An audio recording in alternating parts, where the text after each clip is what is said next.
once we have our learners, then we can view results for those learners. So when you tap on school results, the first thing that you need to do is to tap on download. So top right, you see where it says download, and then you can see here down, it shows you that it's downloading results for Joseph. It's also downloading results for Hans, and says school results downloaded successfully. So when you tap on report cards, for example, let's say that I want to view results for this one who's from St. Ignatius. You can see the results there, and then if I tap on scores, here I'll be able to see the report card details. For example, what they got in French, what they got in English, business studies, and so forth. And over here, there's actually a summary of how they performed per subject. So these are averages. So you can see in French, and their lowest was actually in math. And then this other chart down here shows you the basic subjects. And then if you get back to this middle tab, notice that for each subject, you see this eye icon. So when you tap on the eye icon, it shows you the assessments that were taken in that particular term in this subject. So this is for each subject. Actually, you can see the different assessments and what the people got in each of those. Then when you tap, let's say on this chart just next to that subject French, this shows you the progression over the different terms. So down here, it shows you the terms. That is 2019 term 1, 2019 term 2, and so forth. So it shows you how the PP was performing in each of these terms in that particular subject. So where you see a -1, it means that the student didn't have any results in that particular term. So that's the report cards.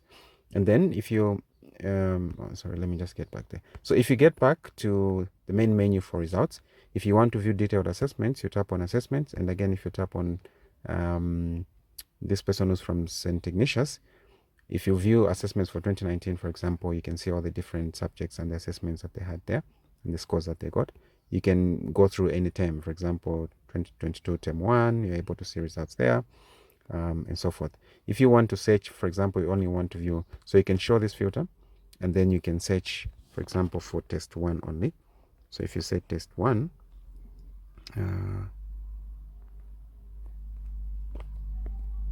there's actually, okay, so for this particular term, there was no test 1. But here, if I say I want to view only for test 1, like that, this is 2019 term 2, you can see that this is only showing results now for test 1. I'm able to do that. Then the other thing you're able to do is to view progression charts. So if again I tap, let's say that I want to see these people's performance at junior secondary, I'll be able to see the average scores that they were getting from all subjects across all terms. So that's this part here. So these are averages across all terms and years, these ones here. And then here you can see how they were doing in each subject, each term. So this is a progression chart down here. For example, so the colors are maintained. You see the blue there, that is for English. That's the same color that is maintained. So you're able to follow through the lines. And then you can see that math is at the bottom here with the, with the lowest performances, right? And then if you scroll a bit up, you can see that here it shows you the aggregate performance in terms of the highest score. Okay, so you can see that purple line is the highest score. Then the green line is the average score across all terms from all subjects. So the highest score, for example, in 2019 term 1, you can see that the highest score was 62, right? Sorry, actually not 62, but 78. And then the same thing shows you the lowest score. So here you can track on aggregate how the PP was performing. And then the last chart down here shows you the points that they got. So this is a junior level.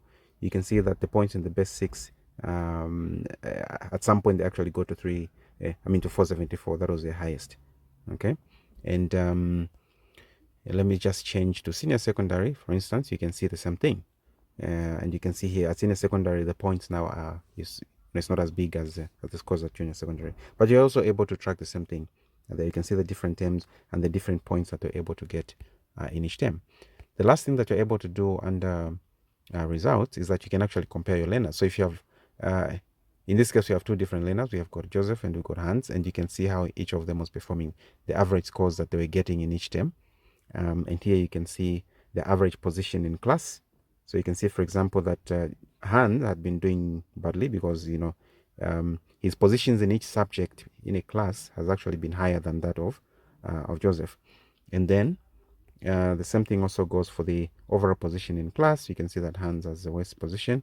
And then this one is the pass rate. So for all the subjects that were recorded or that the people wrote, how many did they pass? So that's a pass rate, and you can see here that Joseph has a better pass rate in the first terms here, but then Hans also improves at some point.